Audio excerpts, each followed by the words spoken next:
Assalamualaikum warahmatullahi wabarakatuh. Bismillahirrahmanirrahim. Alhamdulillahirabbil alamin. Wassalatu wassalamu ala asrofil anbiya'i wal mursalin wa maulana ala sayyidina Muhammadin wa ala alihi wa sahbihi ajma'in. La haula wa la quwwata illa billahil aliyyil azim. Amma ba'du. Pemirsa yang dimuliakan Allah Subhanahu wa taala.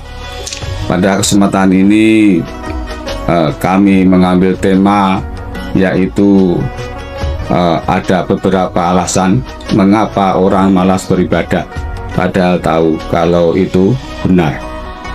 Pada saat ini atau pada kehidupan kenyataan, semua orang itu tahu dan semua orang itu mengerti bahwa ibadah itu merupakan suatu keharusan, suatu keniscayaan. Karena apa? Karena ibadah itu adalah satu-satunya bekal kita nanti di akhirat. Akan tetapi kenyataan bahwa banyak orang yang masih malas-malasan untuk beribadah. Nah, ini mengapa bisa terjadi demikian? Ada beberapa faktor yang mempengaruhi atau yang menyebabkan orang itu malas untuk beribadah. Yang pertama adalah keterikatan dengan dunia atau cinta dunia, atau bahasa agamanya adalah hubud dunia. Hubud dunia ini akan menyita tenaga pikiran kita itu untuk selalu mengejar dan mengejar dunia, sehingga untuk beribadah itu tidak ada waktu lagi. Kemudian yang kedua adalah lemahnya iman. Iman yang lemah dapat membuat kita tidak memiliki motivasi untuk beribadah. Ini sangat jelas bahwa dengan iman yang lemah itu sangat mempengaruhi tentang ibadah kita. Kalau imannya lemah, mungkin kita beribadah itu juga ya lemah juga. Kemudian selanjutnya adalah tidak merasakan manfaat. Jika kita tidak merasakan manfaat dari ibadah, maka kita cenderung malas melakukan ibadah itu sendiri. Jadi seolah-olah kita tidak tahu manfaatnya itu untuk apa. Untuk apa atau ibadah itu? Itu kita tidak tahu. Kalau tahu manfaatnya ibadah, yaitu adalah untuk bekal kita nanti di akhirat nanti. Satu-satunya bekal kita di akhirat itu adalah ya ibadah itu.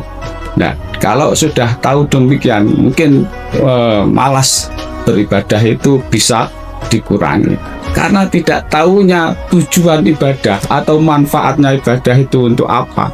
Sehingga ya seolah-olah ibadah itu ya perbuatan yang sia-sia saja begitu.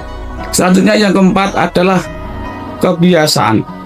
Jika kita tidak memiliki kebiasaan beribadah yang kuat, maka kita cenderung malas melakukannya.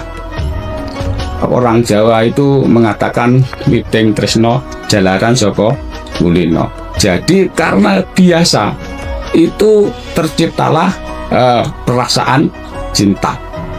Nah, kalau kita tidak biasa, ya mungkin tidak ada rasa cinta. Sebenarnya awal-awalnya ya tidak ada perasaan apa-apa, karena terlalu sering, terlalu biasa, sehingga tumbuhlah perasaan cinta itu sendiri. Demikian juga dengan ibadah.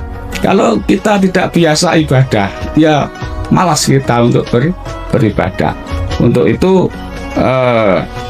kebiasaan itu merupakan suatu alasan bagaimana kita bisa tidak malas untuk beribadah. Yang keempat, yang kelima adalah godaan setan. Setan selalu berusaha menggantikan kita dari jalan kebaikan, termasuk ibadah. Jadi di samping hal-hal yang tersebut di atas tadi, itu ada faktor lain yang menyebabkan kita malas ibadah, itu adalah karena memang ada godaan dari setan. Setan itu memang tugasnya menggoda manusia selama manusia itu bisa digoda untuk tidak beribadah pada Allah Subhanahu wa taala. Yang keenam, tidak memiliki tujuan. jika kita tidak memiliki tujuan yang jelas dalam beribadah, maka kita cenderung malas melakukannya. Yaitu tadi hampir sama dengan yang di atas tadi, kita tidak merasakan manfaat. Ini kita tidak memiliki tujuan. Tujuannya apa ibadah itu? Kalau tidak ada tujuannya, ya jelas tentu saja kita malas untuk melakukan ibadah. Kalau kita tahu tujuannya untuk apa, ya tujuan ibadah itu yaitu tadi adalah untuk bekal kita nanti di akhirat. Selanjutnya yang nomor 7 adalah kelelahan. Kelelahan fisik dan mental dapat membuat kita malas beribadah. Kita seharian mungkin bekerja, terus selalu berpikir bekerja untuk mendapatkan finansial yang sebanyak-banyaknya, sehingga menforsir tenaga kita, pikiran kita, sehingga tidak ada ruang, tidak ada tenaga untuk beribadah. Nah, untuk mengatasi hal-hal yang di atas tadi itu bagaimana? Ada kiat-kiat yang bisa mengakibatkan kita untuk tidak malas beribadah. Yang pertama adalah meningkatkan iman. Jadi iman itu bisa naik, bisa turun. Jadi iman itu perlu diusahakan. Bisa dengan berzikir. Berzikir itu bisa dengan lafaz ucapan seperti la ilaha illallah, atau berzikir itu mengingat-ingat akan kebesaran Allah Subhanahu wa Ta'ala. Itu bisa menambah keimanan kita. Dan selanjutnya membaca Al-Quran.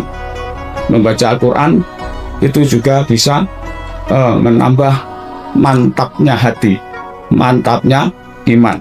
Dan berdoa. Jangan lupa kita berdoa, bahwa dengan doa itulah maka keinginan-keinginan kita, hasrat-hasrat kita mungkin bisa dikabulkan oleh Allah Subhanahu wa Ta'ala. Dan menghadiri kajian keagamaan dapat membantu meningkatkan iman. Jadi selain kita berzikir, membaca Al-Quran, berdoa, kita juga sering menghadiri tentang kajian-kajian keilmuan. Ilmu itu akan bisa membantu kita untuk lebih meningkatkan iman kita. Yang selanjutnya adalah membuat jadwal ibadah. Membuat jadwal ibadah yang realistis dan konsisten dapat membantu kita tetap beribadah. Jadi ibadah, agar kita itu ibadahnya itu bisa konsisten, ibadah kita itu bisa ajak istilahnya. Jadi kita harus membuat jadwal. Misalkan saya jam 12 harus sholat zuhur, jam sekian saya harus membaca Al-Quran, terus jam sekian saya harus sholat malam dan sebagainya. Itu harus kita jadwalkan. Kalau kita tidak ada jadwal seperti itu, ya itu tadi ya, karena yang tidak ada planning, ya ogah-ogahan kita untuk melaksanakan ibadah. Selanjutnya adalah mengingat manfaat ibadah. Mengingat manfaat ibadah dapat membantu meningkatkan motivasi kita untuk tidak malas untuk beribadah. Jadi manfaatnya apa toh ibadah itu? Nah, itu tadi sudah saya singgung di depan, bahwa manfaat dari ibadah itu adalah satu-satunya bekal kita nanti kita menghadap Allah Subhanahu wa Ta'ala. Ya hanya ibadah itu nanti yang akan bisa menolong kita, yang mensyafaati kita, dimana nanti di hari akhir itu tidak ada pertolongan kecuali ya ibadah kita itu sendiri. Nah, kalau sudah kita mengingat-ingat manfaat dari ibadah itu, insya Allah kita tidak akan malas-malasan untuk melakukan ibadah. Demikian saja yang bisa kami sampaikan.